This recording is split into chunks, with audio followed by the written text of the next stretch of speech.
Олардың танысқанына 1 жылға жуықтаған. Алғашында бәрі жай басталған. Кәдімгі сөйлесу, кешкі серуен, ұзақ хаттар. Бірақ уақыт өте келе сөздің орнына көзқарас, ал үнсіздіктің орнына жүрек соғысы келді. Сол түн бәрін өзгерткен түндердің бірі еді.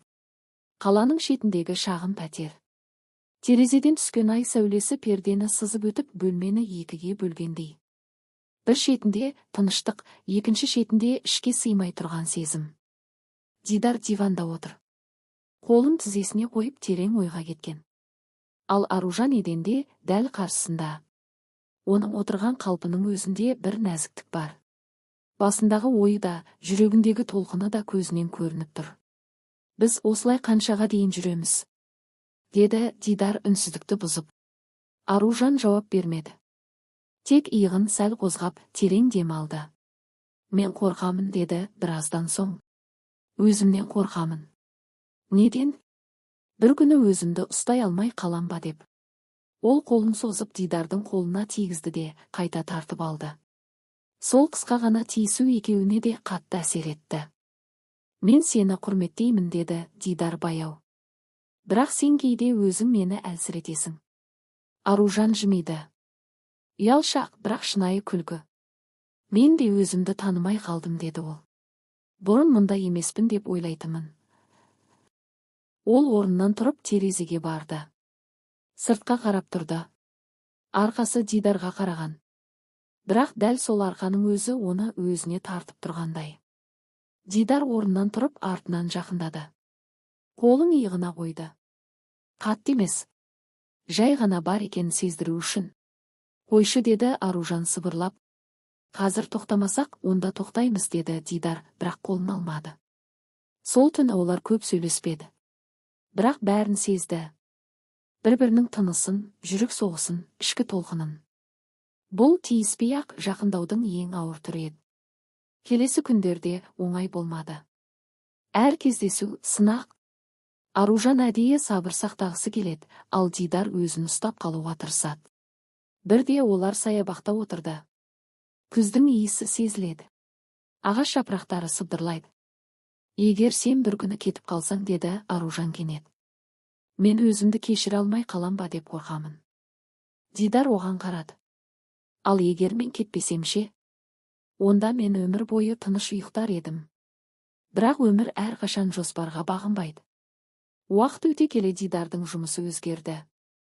Жиі кетіп қалатын болды. Хабарласады, бірақ бұрынғыдай емес. Аружан сезді. Әйел жүрегі алдамайды. Соңғы кездесуде олар үнсіз отырды.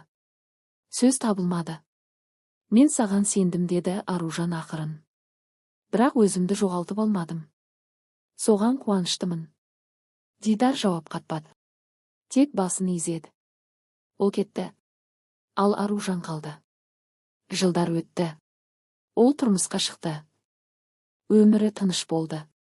Бірақ кейде түнде көзін жұмса, сол ұсталған түндер, сол тиіскен сезімдер есіне түсетін. Және ол бір нәрсені анық білді, өзіне опасыздық жасамағанына. Сол үшін өкінбеді.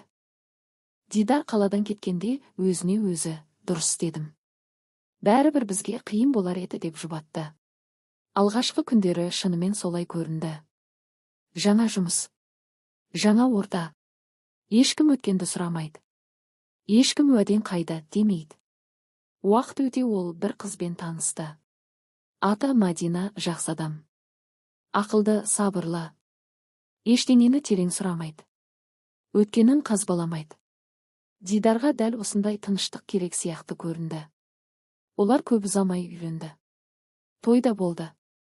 Құттықтаулар, фото, күлкі, сырт көзге, бәрі дұрыс. Бірақ ішінде бірдеңе жетіспейтін.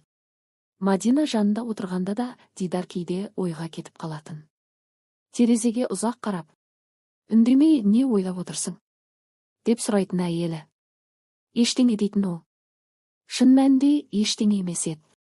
Ол ойламауға тырысатын нәрсе Аружан, ол ешқашан, неге кеттің деп айқайламады. Неге алдадың деп жазбады. Үнсіз қалды. Сол үнсіздік Дидарды жылдар бойы қинады. Кейде түнде оянып кететін. Жанында әйелі. Тыныш ұйықтап жатыр. Ал өзі ұйықтай алмайды. Өйткені есіне түсетін бір ғана нәрсе бар еді, сол баяу түндер, сол ұсталған сәттер, сол қоя тұршы деген сыбыр. Аружан ешқашан өзін арзан ұсынбаған. Ешқашан жабыспаған. Ешқашан қысым жасамаған. Сол үшін де ол ұмытылмады. Уақыт өте Мадина бала көтерді.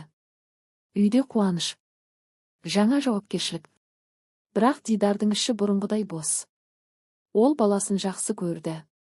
Әйеліне жамандық жасамады. Бірақ бір нәрсе жоқ еді, шын тыныштық. Кейде жұмыстан келе жатып көшеде бір әйелді көріп қалса, ұқсас жүріс, ұқсас күлкі, жүрегі шым ете түсетін. Егер сол кезде қалсам ше? Бұл сұраққа жауап жоқ. Тек кеш. Ал Аружан. Ол ұзақ уақыт жалғыз жүрді. Өзін кінәламады. Өзін ақтамады. Жай ғана өмірін жалғастырды. Кейін бір адам жолықты. Сабырлы. Артық уәде бермейтін. Бірақ сөзі мен ісі бірдей. Мен асықпаймын деді ол. Дайын болсаң ғана. Аружан сол кезде ғана түсінді, нағыз махаббат қинамайды. Олар кеш үйленді. Даңғаза тойсыз. Тыныш, бірақ сол тыныштық шын бақыт еді. Жылдар өткен соң бір тойда Дидар оларды көріп қалды. Аружан жанында күйеуі. Қолында баласы. Жүзі сабырлы. Көзі тыныш. Ол сәтте Дидардың жүрегінен бір нәрсе үзіліп түскендей болды. Ол бақытты, ал мен тек үйреніп кеткенмін. Сол күні ол үйіне үнсіз қайтты. Әйелімен сөйлеспеді. Ұйықтай алмады. Өйткені өмірдегі ең ауыр нәрсе жаман адам болу емес. Ең ауыры дұрыс адамды дер кезінде таңдай алмау. Қыздарға айтарым, өзіңді сыйла. Өзіңді қорға. Нағыз махаббат күте алады. Ал алдау уақытша ғана. Сен асылсың. Сол асылдықты сақта. Өмір бойы өкінбеу үшін кейде жоқ деп айтуда батылдық.